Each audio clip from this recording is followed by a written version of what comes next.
ያለነው ስለ መንፈስ ቅዱስ ነው። መንፈስ ቅዱስ በኢየሱስ ሕይወትና አገልግሎት ውስጥ እንዴት ነበር የሚለው ያንን ተመልክተናል። እና አንዳንድ ጊዜ እንደ ክርስቲያን በደንብ እግዚአብሔርን ቃል ምን ማድረግ አለብን? ማወቅና መረዳት መቻል አለብን። ለምሳሌ ኢየሱስ ክርስቶስ ሲወለድ ሲጸነስ በመንፈስ ቅዱስ እንደሆነ ያደገው በእግዚአብሔር መንፈስ በጥበብና በሞገስ እንደሆነ ሲጠመቅም ደግሞ የእግዚአብሔር መንፈስ እንደመጣበት ሲሞትም በእግዚአብሔር ጸጋ ሞትን እንደቀመሰ ሲነሳም በእግዚአብሔር መንፈስ ከሙታን እንደተነሳ ከዛ እንዳረገና በአባቱ ቀኝ እንደተቀመጠ መጽሐፍ ቅዱስ ይነግረናል። ስለዚህ ክርስቶስ ኢየሱስ በምድር በመንፈስ ቅዱስ ተጸንሶ ከተወለደበት ጀምሮ በደብረ ዘይት ተራራ እስካረገበት ጊዜ ድረስ በምድር ሕይወቱ ከክርስቶስ ጋር መንፈስ ቅዱስ ነበር። ስለዚህ ባለፈው የተመለከትነው የክርስቶስ ኢየሱስን ውልደት ነበር የተመለከትነው። ትዝ ይላችኋል። ማቴዎስን ስንመለከት ለማን ነው እግዚአብሔር የተናገረው ብለናል? ለዮሴፍ ነው የተናገረው በሚል ማቴዎስ 1:21 ላይ የኢየሱስ እናት ማርያምም ይልና ለዮሴፍ ታጭታ ሳይገናኙ በመንፈስ ቅዱስ ጸንሳ ተገኘች። ግንኙነት አልፈጸሙ፣ በመንፈስ ቅዱስ ጸንሳ ምን አደረገች? ተገኘች። ስለዚህ ዮሴፍም ጻድቅ ስለነበረ ሊያጋልጣት ስላልፈቀደ በስውር ሊተዋት ሲያስብ የጌታ መልአክ ምን አለው? ዮሴፍ እጮኛ ማርያምን ለመውሰድ አትፍራ፣ የጸነሰችው ከመንፈስ ቅዱስ ነው፣ ስሙንም ኢየሱስ ትለዋለህ፣ እርሱም ሕዝብን ሁሉ ከኃጢአታቸው ያድናል ተብሎ ለዮሴፍ ተነገረው። ዮሴፍም ማርያምን ወደ ቤቱ ወሰዳት። የሚናገረው ማቴዎስ ለዮሴፍ የጌታ መልአክ እንደተገለጠለት ነው። ሉቃስ ደግሞ ሲጽፍልን ምንድን ያለው? ወደ ማርያም መልአኩ ገብርኤል በ6ኛ ወር መጥቶ ሰላምታ ከሰጣት በኋላ ምን አይነት የሰላምታ ድምፅ ነው ብላ ስትደነቅ፣ ከዛ በኋላ ምን አላት? ልጅን ትጸንሻለሽ፣ ስሙን ኢየሱስ ትይዋለሽ፣ እርሱም ታላቅ ነው፣ የዳዊትን ዙፋን ይሰጠዋል፣ ለመንግስቱ ፍጻሜ የለው ሲላት፣ ወንድ አላውቅም ስትለው 1:31 ላይ ምን ይላል? ሉቃስ ላይ የእግዚአብሔር መንፈስ ባንቺ ላይ ይመጣል፣ ባንቺ ላይ ይጸላል፣ በእግዚአብሔር መንፈስ እንደሚወለድ ለማርያም ደግሞ ምን አደረጋት? ነገራት የሚለው ስለ ውልደቱ በመንፈስ ቅዱስ ነው። ኢየሱስ ብቻ ከዛም በፊት ከዛም በኋላ ወደፊትም ከመንፈስ ቅዱስ የሚወለድ ላይኖር ብቸኛው ተወልዶ ቅዱስ የእግዚአብሔር ልጅ ሆኖ ንጹሕ ሆኖ ለእኛ ኃጢአት ለእግዚአብሔር መስዋዕት ሆኖ የቀረበው የእግዚአብሔር ልጅ ኢየሱስ ነው ብለናል። እንግዲህ ስለ አስተዳደጉ ስንመለከት ደግሞ ስለ ክርስቶስ ሲናገር በ12 ዓመቱ በአይሁድ ፋሲካ ጊዜ ሕዝቡ ሁሉ ወደ ኢየሩሳሌም እንደሚሄዱ ኢየሱስም በየዓመቱ ወደ መቅደስ ይሄድ ነበረ። በመቅደስም ተቀምጦ ከጸሐፍቶች ጋር ከፈሪሳውያን ጋር እየጠየቃቸው እየመለሰላቸው ሲነጋገሩ በክርስቶስ ላይ ባለው ነገር ፈሪሳውያኖች ይደነቁበት ነበር። ስለዚህ ስለ ክርስቶስ ኢየሱስ አስተዳደግ ላይ ሉቃስ 2:40 ላይ ምን ይላል? ሕፃኑም አደገ፣ ጥበብ ሞልቶበት በመንፈስ ጠነከረ፣ የእግዚአብሔር ጸጋ በእርሱ ላይ ነበር ይላል። ስለ ክርስቶስ አስተዳደግ ማለት ነው። ቁጥር 52 ላይ ምንድን 51 ጀምሮ ከእርሱ ጋር ወደ ናዝሬት መጣ፣ ይታዘዛቸው ነበር። ኢየሱስ ክርስቶስ በ12 ዓመቱ ቤተሰቦቹ ጋር ሰግዶ ሲመጣ ይታዘዛቸው ነበር ተብሎ ተነገረ። ነገር ግን 52 ላይ የሚል ቃል አለ። ምን ይላል? ኢየሱስ ደግሞ በጥበብና በቁመት በሞገስ በእግዚአብሔርና በሰው ፊት ያድግ ነበር። እያችሁ አሁን ክርስቶስ ኢየሱስ በእግዚአብሔር ፊትና በሰው ፊት በምን? በጥበብ በቁመት እንደገና በሞገስ ያድግ ነበር ተብሎ ይጻፋል። እንግዲህ አንዳንድ ጊዜ መጽሐፍ ቅዱስ ከተጻፈው አትለፍ ይላል። በዚህ መጽሐፍ ላይ አትጨምር አትቀንስ ይላል። ስለ ኢየሱስ ክርስቶስ አንድ ጊዜ ስሰማ ኢየሱስ ክርስቶስ ለማርያምና ለዮሴፍ ይታዘዛቸው ነበር ይላል እንጂ ከጎረቤት እሳትን በቀሚሱ ይዞ ይመጣል የሚል መጽሐፍ ቅዱስ ስለሌለ፣ ሌላም ቦታ ደግሞ በወንፊት ውሃ ይቀዳላቸው ነበር የሚል የለም። ከእንደገናም ደግሞ ስትመለከቱ ሕፃን ሆኖ ከጓደኞቹ ጋር ሲጫወት በጭቃ ወፍ ሲሰሩ የእሱ ወፍ ግን ሕያው ሆና ትበራለች የሚል ነገር የለም።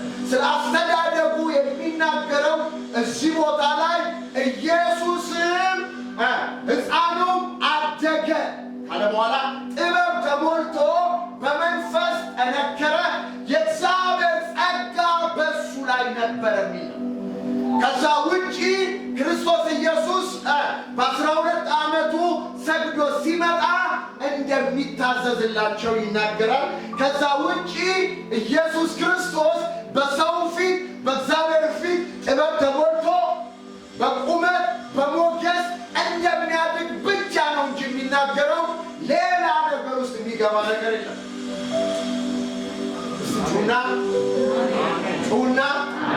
ጩና ይሄ ነው ስለ አስተዳደጉ የሚናገረው። ስለዚህ ክርስቶስ ያደገው በጥበብ ነው ያደገው፣ ጸጋ ተሞልቶ እግዚአብሔር ከእርሱ ጋር ሆኖ ነው ያደገው፣ በሞገስ ነው ያደገው፣ በቁመት በፊዚካል ሰውነቱ ነው ማለት ነው። እሺ እንግዲህ ዛሬ ስለ መንፈስ ቅዱስ ኢየሱስ ላይ ስለመጣበት ስለሱ እንመለከታለን። ብዙ ጊዜ ስለ ኢየሱስ ክርስቶስ ኢሳይያስ 11 ላይ ከእንደገና ኢሳይያስ 42 ላይ ከእንደገና ኢሳይያስ 61 ላይ ክርስቶስ ኢየሱስ ላይ የእግዚአብሔር መንፈስ እንደሚመጣበትና እንደሚያርፍበት ትንቢት ተነግሮ ነበር። ስለዛ እንመለከታለን። እንግዲህ መጥምቁ ዮሐንስ በውሃ እንዲያጠምቅ ከእግዚአብሔር የተላከ ምንድነው? ነብይ ነው። ኢሳይያስ 40 ላይ ከእንደገና ሚልክያስ 3:1 ላይ ስለ መጥምቁ ዮሐንስ ትንቢት ምን አድርጓል? ተናግሯል። ለምሳሌ ሚልክያስ 3:1 ላይ መንገድህን የሚጠርግልህ አብ ነው የሚለው ለማለ ኢየሱስ መንገድህን የሚጠርግልህ መልእክተኛዬ ከፊትህ እሰድልሃለሁ። ድንገት የምትጠብቁት ጌታ ወደ መቅደሱ ይመጣል ተብሎ ስለ ኢየሱስ ክርስቶስ ምን ተነግሯል? ትንቢት ተነግሯል። መጥምቁ ዮሐንስ የመጣበት ዓላማ በውሃ ለማጥመቅ ነው። ለምንድነው በውሃ የሚያጠምቀው? ለእስራኤል ሁሉ ኃጢአታቸውን እየተናገረ በውሃ እያጠመቃቸው ክርስቶስን እያስተዋወቀ ለክርስቶስ ኢየሱስ እስራኤልን ምን ያደርግ ነበረ? ያዘጋጅ ነበረ።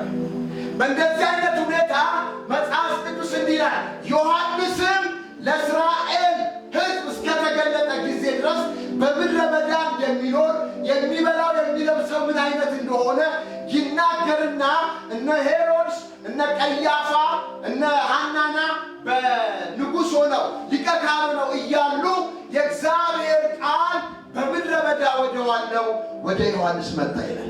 ዮሐንስም ቃል ከመጣለት በኋላ ያ ቃል ቀጥታ ወዴት ይዞት መጣ? ወደ ዮርዳኖስ ይዞት መጣ። ወደ ዮርዳኖስ ይዞት ከመጣ በኋላ ሕዝቡ ሁሉ ሊጠመቁ ወደ ዮሐንስ ይመጡ ነበር።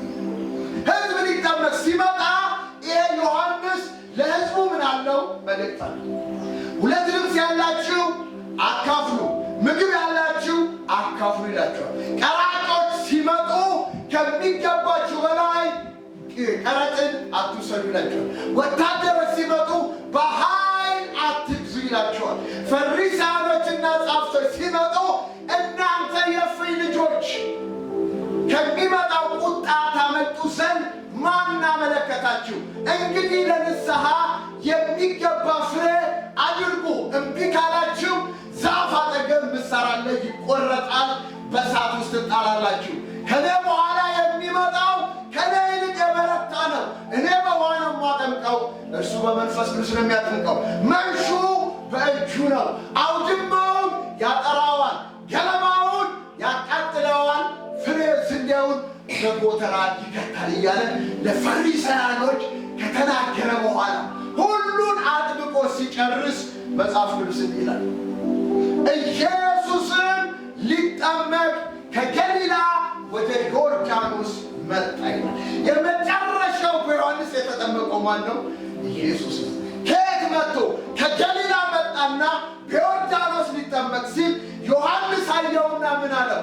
አንተ እንዴት በእኔ ትጠመቃለህ? እኔ በአንተ መጠመቅ ይገባኛል እንጂ ብሎ ይከለክለው ጀመር ይላል። መጽሐፍ ቅዱስ እንዲህ ይላል ጽድቅን ሁሉ መፈጸም ይገባናል፣ ፍቀድልኛል። ዮሐንስም በፈቀደለት ጊዜ ኢየሱስም ተጠመቀ ይላል። አሜን አሜን። ኢየሱስ ተጠመቀ። የአብ የወልድ የመንፈስ ቅዱስ በግልጽ ሶስት አካል የሆነ አንድ አምላክ የተገለጠው እዚህ ቦታ ነው። ልክ ኢየሱስም ከተጠመቀ በኋላ ወይንም ሲጠመቅ ሰማይ ተከፈተ ይላል። ኢየሱስ ጌታ ነው። የተዘጋ ሰማይ ተከፈተ። ከሰማይም መንፈስ ቅዱስ በእርግብ አምሳል ኢየሱስ ላይ ወረደበት ይላል። አሜን። ምን አደረገበት? ወረደበት ኢየሱስ ላይ። ከዛ በኋላ ድምፅ ደግሞ የአብ ድምፅ ከሰማይ መጣ። ምን የሚል? የምወደው ልጄ እርሱ ነው፣ እርሱን ስሙ የሚለውን ድምፅ ዮሐንስ ምን አደረገ? ሰማ። እግዚአብሔር ሁለት ጊዜ ነው ስለሚወደው ልጁ እንዲሰማለት የተናገረው። አንደኛ በረጅም ተራራ ይዟቸው ወጥቶ ራሱን ሲገልጥላቸው ለጴጥሮስ ለዮሐንስና ለያዕቆብ እምወደው ልጄ እርሱ ነው ብሎ ተናገረ። ሁለተኛ ሲጠመቅ እግዚአብሔር አብ በድምፅ ምን አደረገ? ተናገረ። አብ በድምፅ ተናገረ። መንፈስ ቅዱስ በእርግብ አምሳል ወረደ። ኢየሱስ ደግሞ በአካል መንፈስ ቅዱስ ምን አደረገበት? አረፈበት። ስጩና አሜን በሉ። በደንብ በሉ። ከዛ በፊት መንፈስ ቅዱስ ይሰራል። አዎ፣ ነገር ግን በሰው ላይ ይመጣና ያናግራቸዋል፣ ይፈውስባቸዋል፣ ጠላቶቻቸውን ይመታል፣ ሙታን ያስነሳል፣ ይናገርባቸዋል፣ ትንቢት ይናገርባቸዋል፣ ይጠቀምባቸዋል፣ ስራ ይሰራባቸዋል እንጂ እንዲሁ በግድ መጥቶ ምን አያደርግም። ስጩና አሜን በሉ። ድገሙት እስቲ። በግልጽ መጥቶ ምን አያደርግም አያውቅም። አሁን ግን መንፈስ ቅዱስ በእርግብ አምሳል ስሙኝ፣ ሶስቱ ወንጌል ላይ ሲናገር ወረደበት። አሜን። ምን አለበት? ወረደበት። አይ ከሰማይ ነው ወደ ኢየሱስ መጥቶ ምን ያደረገው? የወረደበት። ዮሐንስ 1:33 ላይ ዮሐንስ ወንጌላዊ ሲጽፍ እንዲህ አለ፣ በውሃ እንዳጠምቅ የላከኝ እርሱ መንፈስ ቅዱስ ሲወርድበት የምታይ እርሱ ነው፣ በመንፈስ ቅዱስና በእሳት የሚያጠምቅ አለኝ። እኔም አይቻለሁ እመሰክራለሁ። ሲባካችሁ አሜን በሉ። ስጩና አሜን በሉ። መንፈስ ቅዱስ ሲወርድበት ኢየሱስ ላይ ወረደበት። እስኪ አሜን።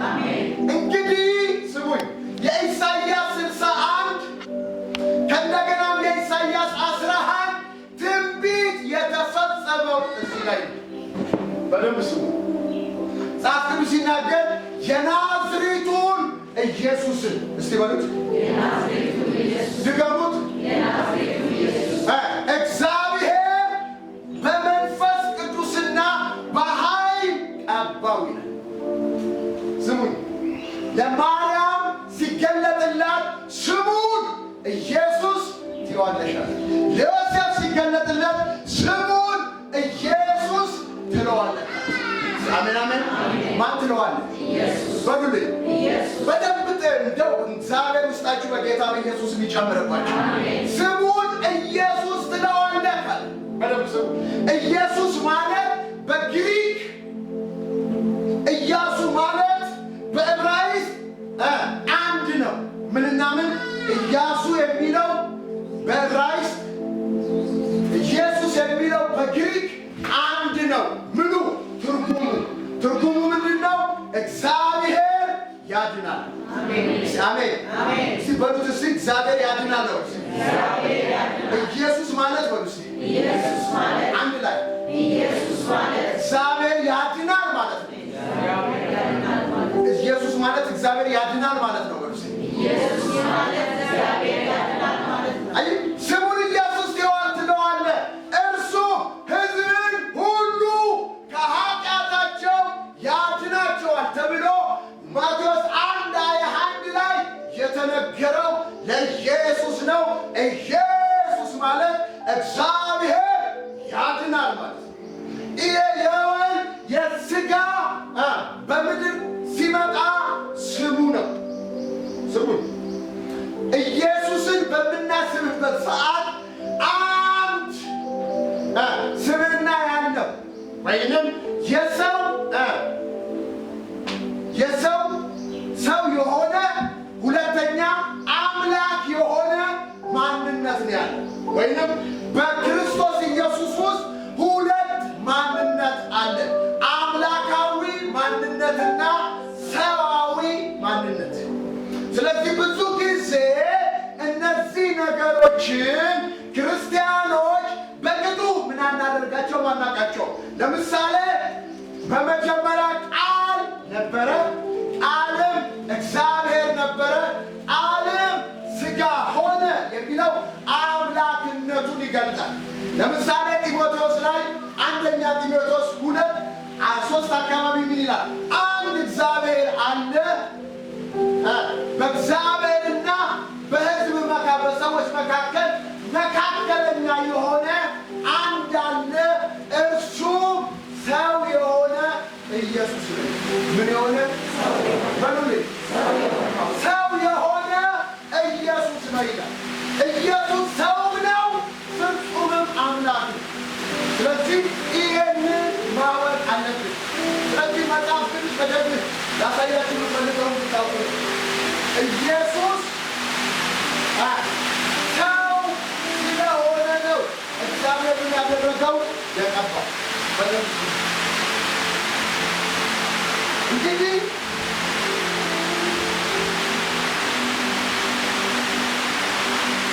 በደንብ ስሙን። እግዚአብሔር ሰው የሆነውን ኢየሱስን ለአገልግሎት ለማዘጋጀት በመንፈስ ቅዱስ መቀባት ነበረበት። ከእንደገና ኢየሱስ ክርስቶስ እግዚአብሔር በመንፈስ ቅዱስ ቀብቶ ለአገልግሎት እንዳዘጋጀ ሁሉ ኢየሱስ ክርስቶስ የደህንነት ሥራ ለመስራት በምድር ሲኖር አገልግሎት ለማከናወን በእግዚአብሔር መንፈስ መቀባት ነበረ። ስለዚህ መጽሐፍ ቅዱስ ሲናገር ኢየሱስ ክርስቶስ እንደተቀባ የእግዚአብሔር ቃል ይናገራል። አሁን ብዙ ጊዜ ኢየሱስ ክርስቶስ ሲባል ቅጽል ስም ነገር ይመስላችኋል። ኢየሱስ ማለት እግዚአብሔር ያድናል ማለት ነው። እዚያ ላይ ነው ንገሩት። ኢየሱስ ማለት እግዚአብሔር ያድናል ማለት ነው። ክርስቶስ ማለት ክርስቶስ ማለት በዕብራይስጥ መሲህ፣ በግሪክ ክርስቶስ የሚለው የተቀባ ማለት ነው። በደንብ በዕብራይስጥ መሲህ፣ በግሪክ ክርስቶስ ምን ማለት ነው? ሁለቱም ትርጉሙ የተቀባ ማለት ነው። ኢየሱስ ክርስቶስ ማለት ለማዳን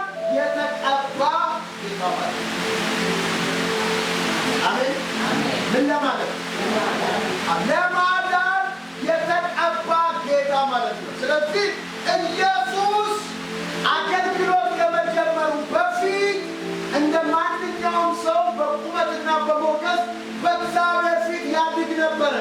ክርስቶስ በ30 ዓመቱ በዮሐንስ ሲጠመቅ መንፈስ ቅዱስ በእርሱ ላይ ሲመጣ የዛን ጊዜ ምን አደረገ? ተቀባ።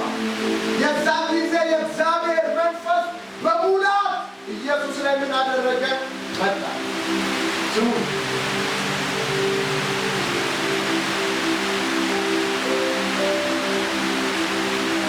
አሁን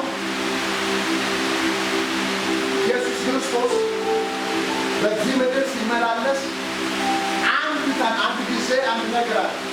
እግዚአብሔር መንፈሱን ሰፍሮ አይሰጥም ማለት ሲሆን እግዚአብሔር መንፈሱን ሰፍሮ አይሰጥም ማለት ምን ማለት ነው?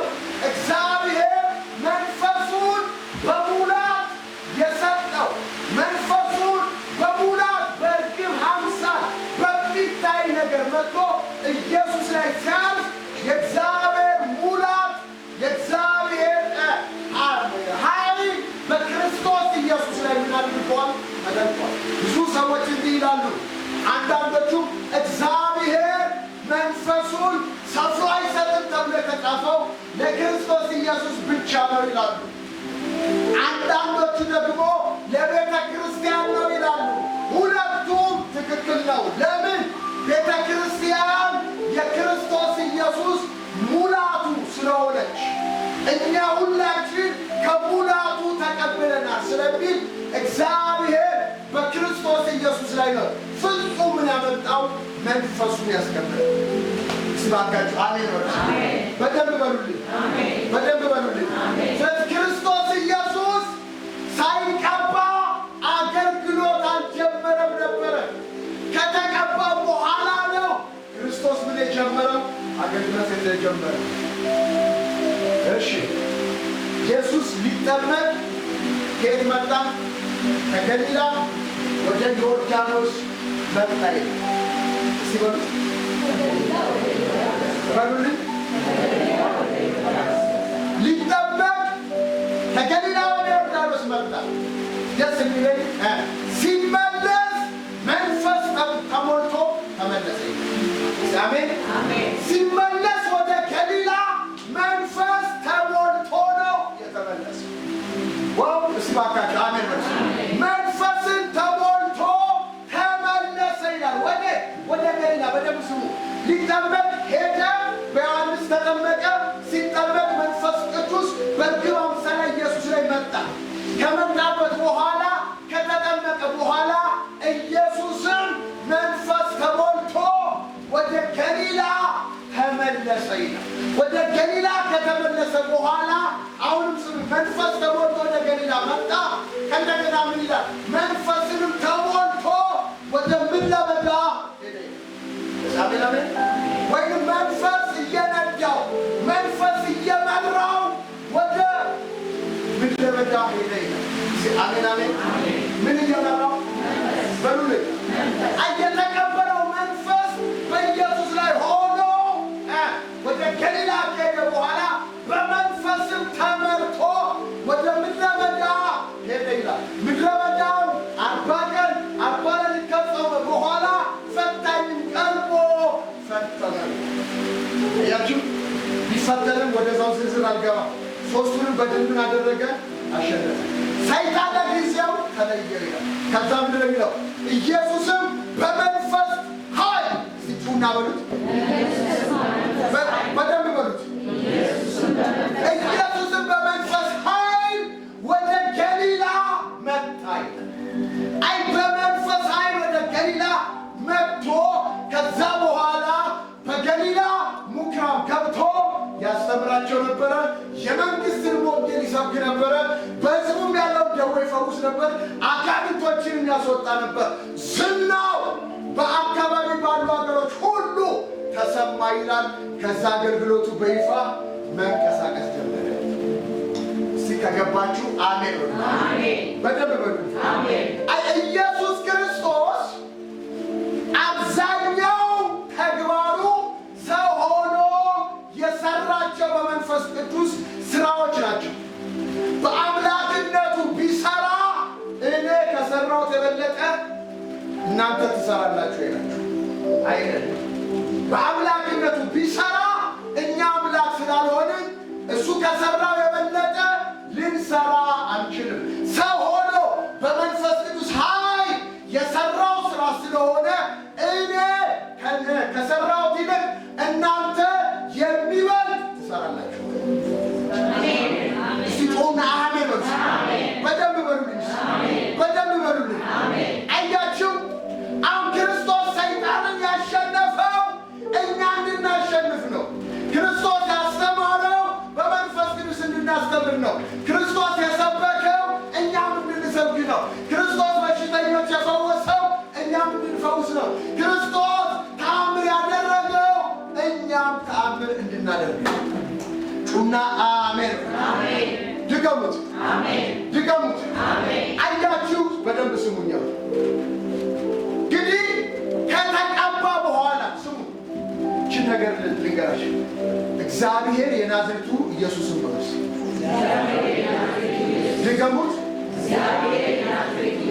እግዚአብሔር አብ ማንን? ናዝሬት የተናቀች ሀገር ውስጥ የተወለደውን ኢየሱስን በመንፈስ ቅዱስና አሜን፣ በምን በመንፈስ ቅዱስና በኃይል ቀባው።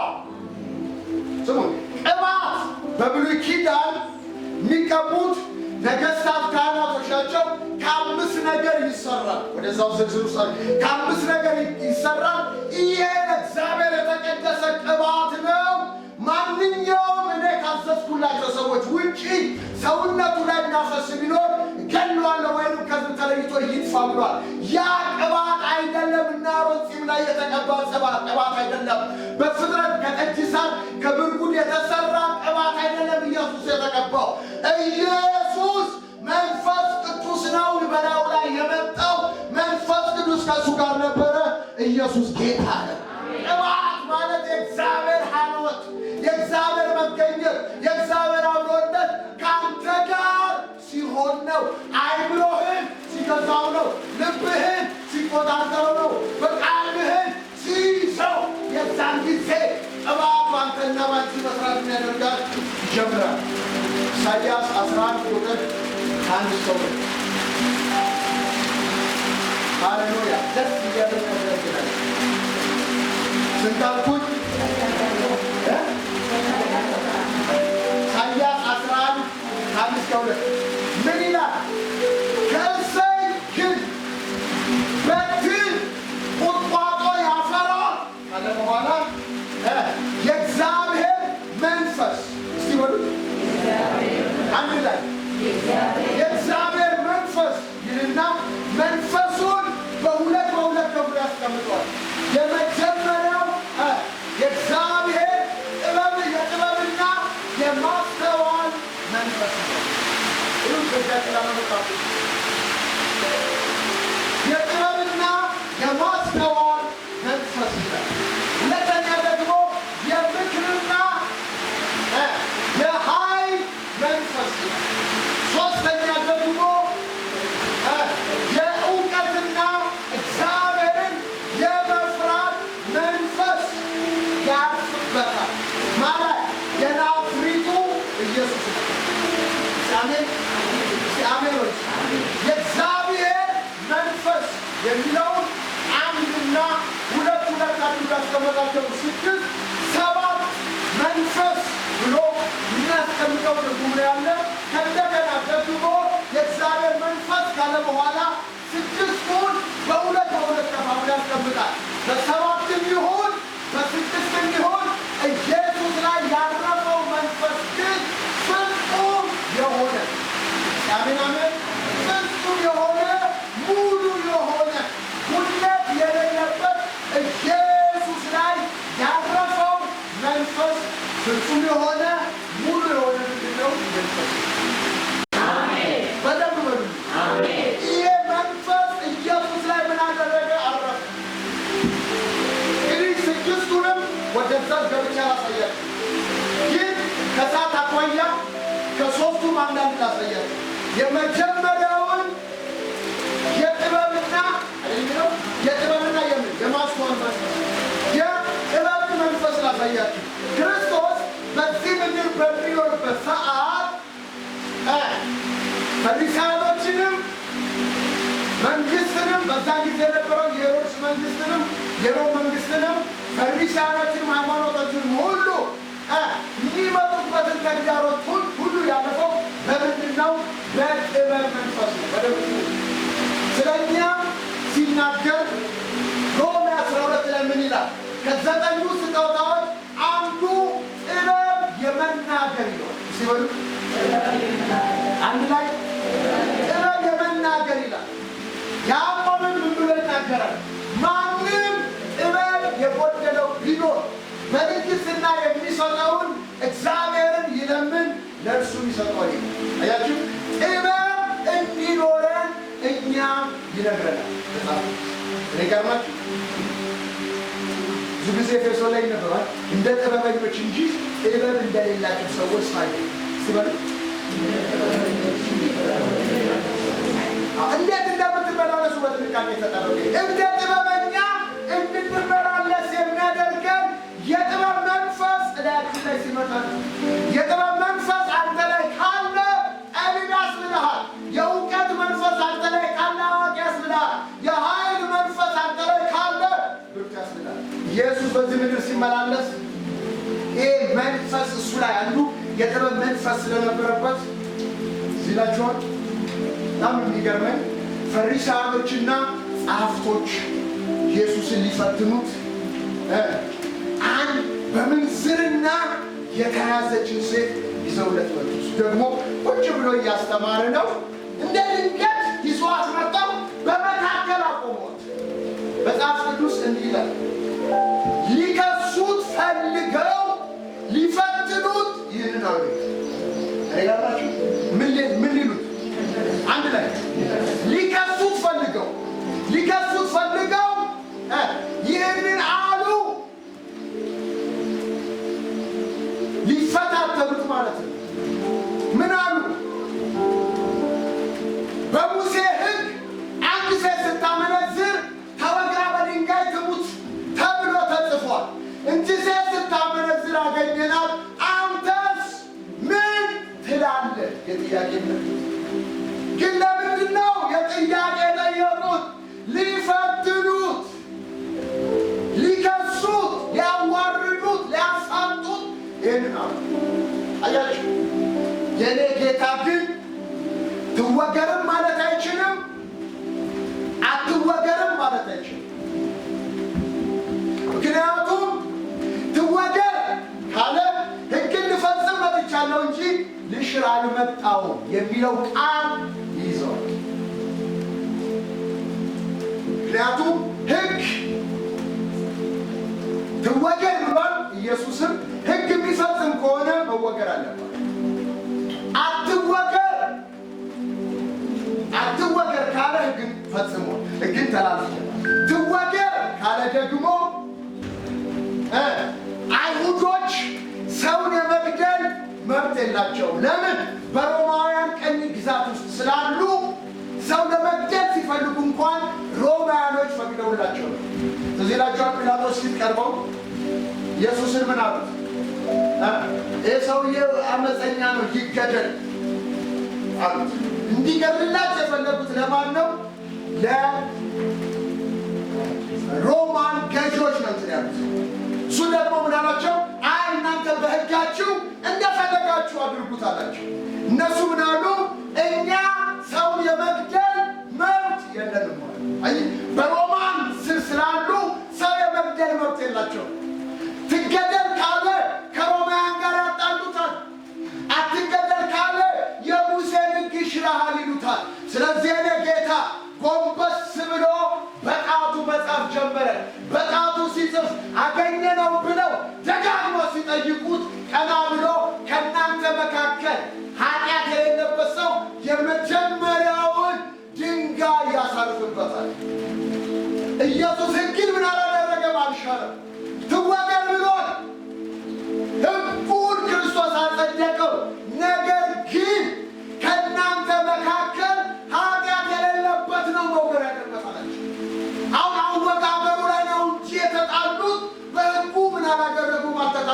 ብሏል ኢየሱስ። ግን ኃጢአት የሌለበት አላቸው። አንደኛ እንደርሷ ኃጢአት ውስጥ ያልገባ፣ ሁለተኛ ምንም ኃጢአት የሌለበት ሰው ፈቅጄለታለሁ። መጽሐፍ ቅዱስ እንዲህ ይላል፣ ከሽማግሌዎች ጀምሮ እስከ ታናሹ ድረስ ሕሊናቸው እየወቀሳቸው አንድ በአንድ ምን አደረጉ? ተለወጡ። ከዛ ቀጥሎ ምን ይላል መጽሐፍ ቅዱስ? ከዛ ቀጥሎ ደስ የሚለን ኢየሱስም ቀና ብሎ ሳይ ከሴትዮዋ በስተቀር ማንንም አንቺ ሴት ከሳሾችሽ የት አሉ? አንድስ እንኳን የሉም። ሊፈርዱብሽ አመጡ፣ ሊያስፈክሩሽ አመጡ፣ የት አሉ? አንድስ እንኳን የሉም ማለት እኔም አልፈርድብሽም፣ በሰላም ሲበሉ ክርስቶስ መጀመሪያ በምድር ሲመጣ ሊፈርድ አይደለም፣ ሁለተኛ ግን ሲመጣ ሊፈርድ። እኔም አልፈርድሽም፣ በሰላም ሂጂ፣ ከዚህ ሰዓት ጀምሮ ግን ኃጢአትን አትስሪ አለ። በጥበብ ሲባካችሁ አሜን በሉ። ይሄ መንፈስ ይግባባችሁ፣ ይሄ መንፈስ ይግባባችሁ። በቢሮአችሁ፣ በትዳራችሁ፣ በስራችሁ፣ በእያንዳንዱ ነገራችሁ ሁሉ ይሄ የጥበብ መንፈስ እናንተ ላይ ይቀመጥ። ይሄም እናንተ ላይ ይቀመጥ።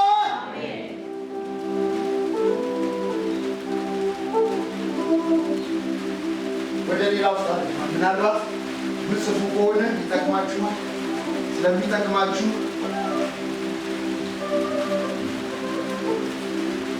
ማቴዎስ 22:15 እስከ 22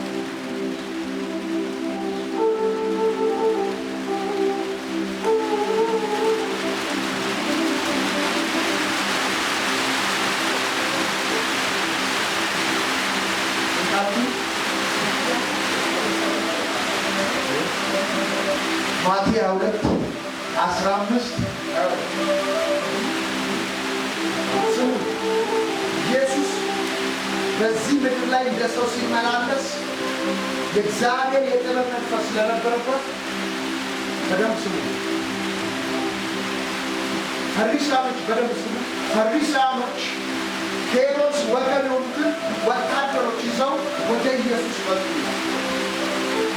ፈሪሳውያኖች ናቸው፣ ሊያጠምቁት ይፈልጋሉ። በሃይማኖት መጣባቸው፣ አሸነፋቸው። ከእንደገና ከመንግስት ጋር ቅድምም ከመንግስት ጋር ነው፣ ከሃይማኖት ጋር ነው ሊያነካኩት የመጣው። ሁለቱንም በድል ተወጣ። አሁንም ደግሞ እነዚህ ፈሪሳውያኖች የሄሮድስን ወታደሮች ይዘው ወደ ኢየሱስ መጡበት። ለምን? ሊፈትኑት መጡ ይላል። በጣም እኮ ኢየሱስ እኮ በምድር ሲኖር እኮ የሚገርም ጌታ ነው። አሜን አሜን። ወደ ኢየሱስ መጡበት ወታደር ይዘው። የሚገርማችሁ ነገር እንዲህ አሉት፣ አንተ የሰው ፊት ሳታደላ በእውነት እንደምታስተምር፣ እውነት እንደምትናገር እናውቃለን። የሰው ፊት አይታታደላ፣ በእውነት አስተማሪ ነበር። ከዛ ግን ነገር ግን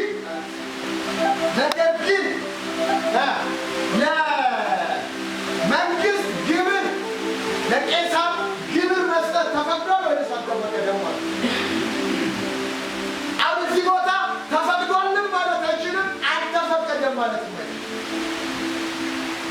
ተፈቅዷል ካለ ሮማኖች፣ ቄሳሮች እስራኤልን እየተጫኑ የሚገዟቸው ስለሆነ ከዚህ ከሮም ቀኝ ገዥነት ነፃ መውጣት እስራኤሎች ምን ያደርጋሉ? ይፈልጋሉ። የእኔ ጌታ ደግሞ ሚልክያስ 5:2 ላይ ምንድነው? መስፍን ነው።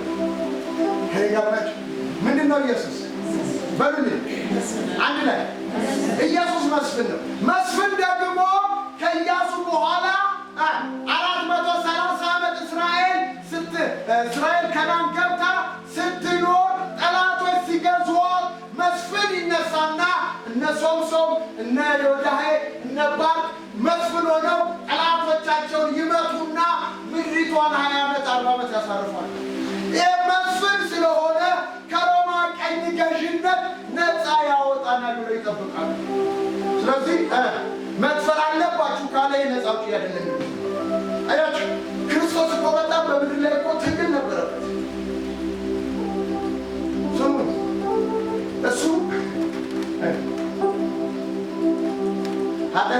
የኃጢአት ባሪያ ነው ይላቸዋል። ለማንም ባሪያ ሆነን አልተገዛንም። ሮም እየገዟቸው እንደዛ ነው። ትዝ ይላችሁ ክርስቶስ ሊያድርግ ሲል እንኳን ደቀ መዛሙርት አይምሮ ውስጥ ትዝ ይላችሁ ምንድን ያሉት? መንግስትን የምትመልስልን መቼ ነው? መስሎነ መታሃል፣ መስሎነ መታሃል። መንግስትን የምትመልስልን መቼ ነው አለ። ይሄ ለእናንተ ማወቅ አልተሰጣችሁም። እናንተ እግዚአብሔር መንግስት ስለቋላችሁ አይ ነፃ መውጣትን ይፈልግ። ስለዚህ ግብር ገብሩ ቢሏቸው ይሄ ከኃጢአትም ከምንም ነፃ ሊያወጣ የመጣ መሲህ አይደለም ብለው ስለሚቃወሙት ከነሱ ካይሁድ ጥላቻ ያገኛል። ከእንደገና ግብር ይገባል ካለ ደግሞ ግብር አይገባም ካለ ደግሞ ከቄሳር ጋር የሚያደርጋል ይጣላል። አያችሁ? ስለዚህ ሁለቱንም ማለት አይችልም። ምክንያቱም የነጌታ ጠቢብ ስለሆነ ሊፈትኑ ስለመጡ እስቲ ሳንቲሙን አምጡ አላቸው። ሳንቲሙን ሲያመጡ እንዲህ ሲያሳይ የቄሳር